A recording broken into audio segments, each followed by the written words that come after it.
idli.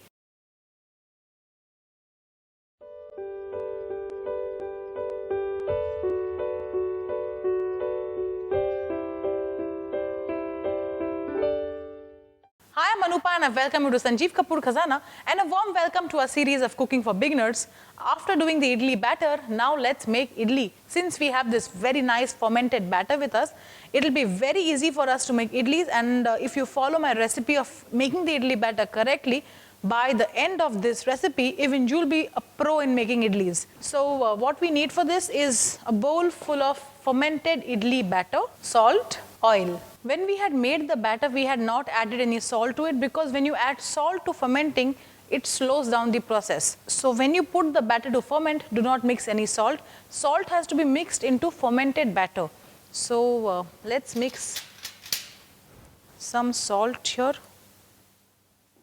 Do taste and see if the salt is sufficient, because once the idlis are done, you cannot really do anything with the salt there.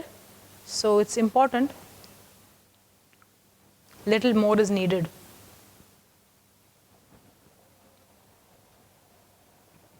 Okay, this batter is ready.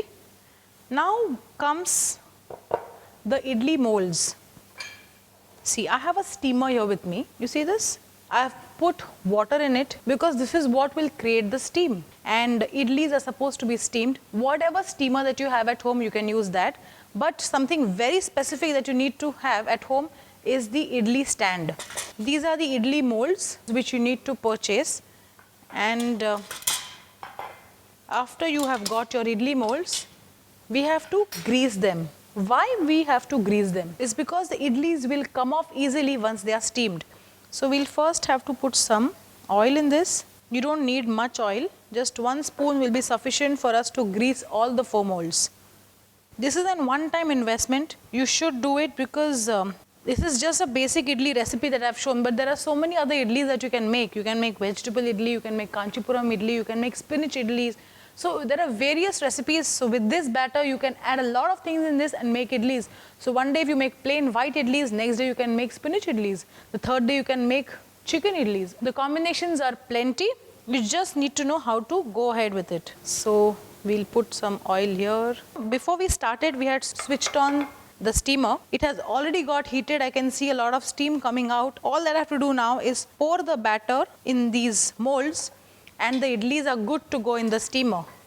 So we'll use a ladle, and so this is how you need to pour the batter. Don't fill it up to the brim because this is going to puff up. So after this, since I have a stand which holds these plates, I'm going to put them in. So after the idli stands are ready, slowly or carefully place this in.